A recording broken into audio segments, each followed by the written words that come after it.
তো চলো আজ সন্ধ্যের টিফিনের জন্য বানাবো একটা দারুণ রেসিপি, যেটা শুধু মুখে তো ভালো লাগবেই, তার সাথে যদি তোমরা সস দিয়ে খাও সেটাও কিন্তু দারুণ সুন্দর লাগবে খেতে। আর খুব কম টাইমের মধ্যে তোমরা এই রেসিপিটা ঝটপট বানিয়ে নিতে পারবে। তো চলো রেসিপিটা দেখে নাও। তো প্রথমেই এখানে আমি মিক্সিং জারে নিয়ে নিয়েছি ছোটো ছোটো টুকরো করে রাখা আলু, আর তার সাথে দিয়ে দিয়েছিলাম সুজিটা ওই তোমার 1 থেকে 1.5 কাপ মতো নিয়েছিলাম। আর তারপরে এটাকে সুন্দরভাবে ব্লেন্ড করে নেওয়ার জন্য আমি এখানে অল্প করে একটু জলও দিয়ে দিয়েছি। তারপর এটাকে একটা স্মুথ পেস্ট বানিয়ে নিয়েছি আমি। আর এরপরে এটার সাথে কিন্তু অ্যাড করব ময়দা।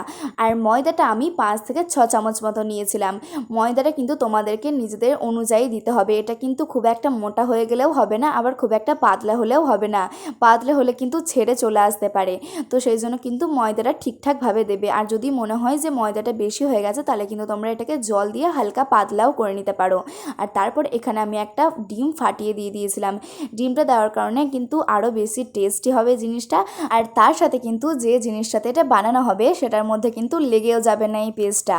তো সেই কারণেই কিন্তু ডিমটা দেওয়া।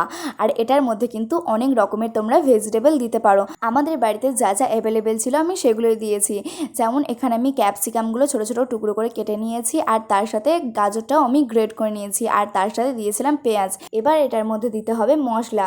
তো মশলার মধ্যে আমি এখানে দিয়েছিলাম লবণ, আর তার সাথে দিয়েছিলাম হলুদ, আর তার সাথে কিন্তু দিয়েছিলাম কাঁচা লঙ্কা, আর তারপরে এখানে দিয়ে দিয়েছিলাম ভাজা মশলা।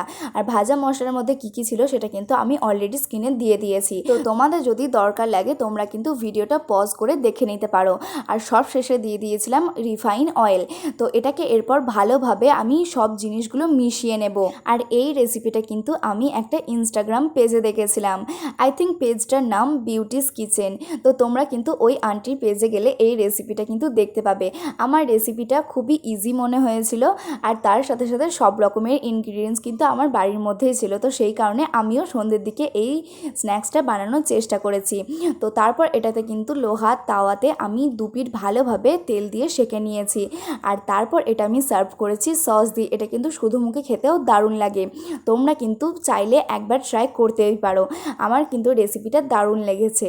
তো চলো, টাটা।